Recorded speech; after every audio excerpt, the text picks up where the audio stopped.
News first ಲೈವ್ಗೆ ಸ್ವಾಗತ. ನಾನು ವಿಜಯ್ ವೀರಪ್ಪ. ಮೊದಲಿಗೆ ಹೆಡ್ಲೈನ್ಸ್.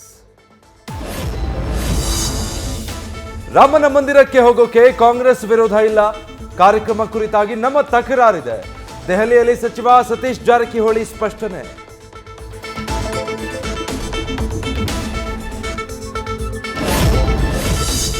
ಸಂಸದ ಪ್ರತಾಪ್ ಸಿಂಹ ಒಬ್ಬ ಮುಟ್ಟಾಳ, ಅಯೋಗ್ಯ.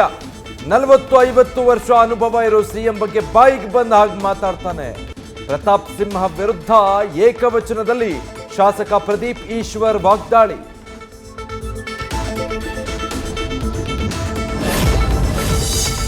ಮಗನ ಹಾವೇರಿ ಟಿಕೆಟ್ಗಾಗಿ ಈಶ್ವರಪ್ಪ ಮಾತಾಡ್ತಿದ್ದಾರೆ.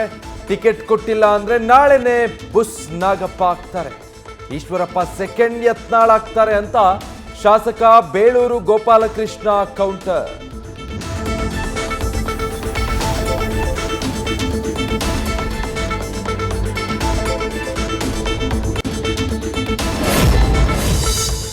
ಮತ್ತೆ ಕಾಂಗ್ರೆಸ್ ಸೇರಲು ಸಜ್ಜಾದ ಎಸ್ಪಿ ಮುದ್ದಹನುಮೇಗೌಡ.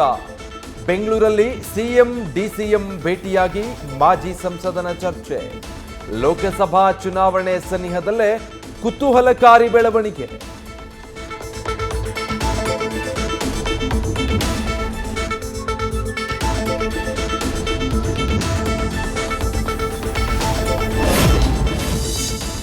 ಕಲಬುರಗಿಯ ನಿರ್ಜನ ಪ್ರದೇಶದಲ್ಲಿ ಶವ ಸಿಕ್ಕ ಪ್ರಕರಣಕ್ಕೆ ಬಿಗ್ ಟ್ವಿಸ್ಟ್. ಅಕ್ಕನ ಗಂಡನನ್ನೇ ಕೊಲೆ ಮಾಡಿಸಿದ ನಾದಿನಿ.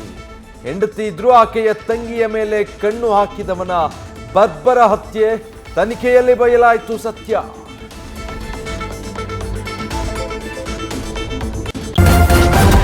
ನ್ಯೂಸ್ ಫಸ್ಟ್, ನಿರ್ಭೀತಿಯಿಂದ ನಿಮ್ಮ ಪರವಾಗಿ.